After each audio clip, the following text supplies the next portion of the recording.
Thunder guard Russell Westbrook had arthroscopic surgery on his right knee Friday, December 27th. He's expected to be out through the All-Star break in February.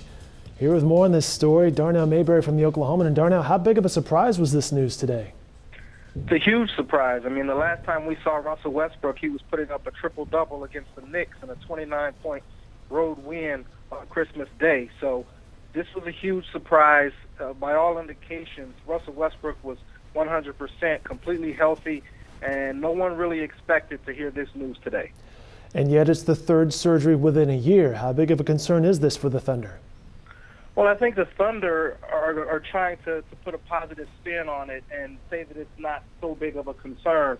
But the facts are the facts. This is the third surgery in the past 8 months for Russell Westbrook, the same knee that he tore the lateral meniscus in back in April during the playoffs. So at some point you have to become concerned about whether or not this is going to be a chronic thing and how much this could affect Russell Westbrook going forward in his career.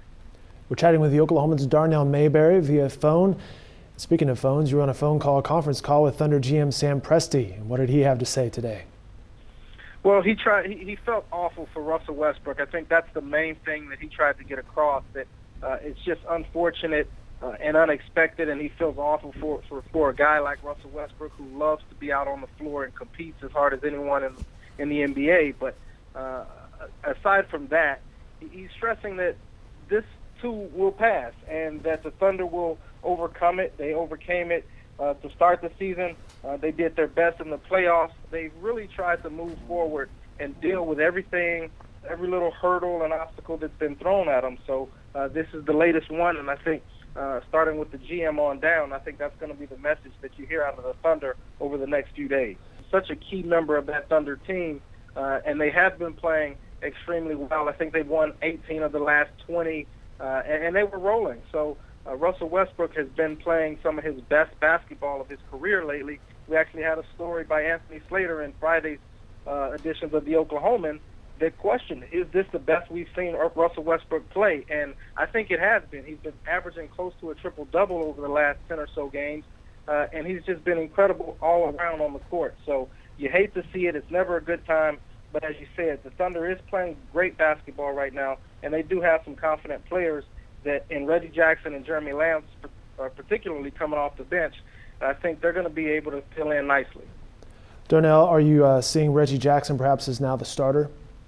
Yeah, he's going to be the starter. That was the case last year in the playoffs when Russell Westbrook suffered the original injury, and then again at the start of the season when Russell missed the first 2 games of the year. So by all accounts, Reggie Jackson will be the starting point guard right now. And the good thing is he's played extremely well. He's more and more confident, and I think he now knows that he can play at this NBA level. So we should see some good things out of Reggie Jackson. Darnell, one last question for you, and I guess it's the main question that fans will want to know. When could we expect Westbrook back on the court? Well, it's going to be interesting because the team is saying post-All-Star break, so sometime after the All-Star break. Now, on his conference call, Sam Presti said that doesn't mean the first game after the All-Star break, so who knows? But if you remember, they said 4 to 6 weeks after that second surgery back on October 1st, and Russell Westbrook only missed about 2 games and clearly only a couple weeks. So he was projected to miss maybe around 20, and he ends up missing 2. So if they're going to be more cautious, maybe they hold him out a little longer. But Russell Westbrook always had a timeline in his mind. He never thought he was going to miss 4 to 6 weeks after that second surgery. So who knows? They might be saying post-All-Star break, and Russell Westbrook might have it in his mind that he can come back much earlier. It's all up to the doctors and Russell Westbrook, how he feels and how that knee responds. And of course, this injury was sparked with a collision by Patrick Beverley, if I'm remembering this correctly, against Houston. And the Thunder plays Houston on Sunday, but Beverley's not going to be in the lineup either, is he? No, he's out with a broken hand. So it's kind of an interesting twist on how things have played out. I know a lot of Thunder fans have been waiting for Patrick Beverley to make his return, but neither one of them will be available in Sunday night's game. Well, fans will be looking for Westbrook's return now. Darnell Mayberry, as always, fantastic job, fantastic coverage, and thanks for your time today. Thanks, Dave. Hey, more coverage from Darnell Mayberry can be found in the Oklahoman, online at newsok.com, and you see his Twitter handle there, at Darnell Mayberry. Be sure to follow him on Twitter as well.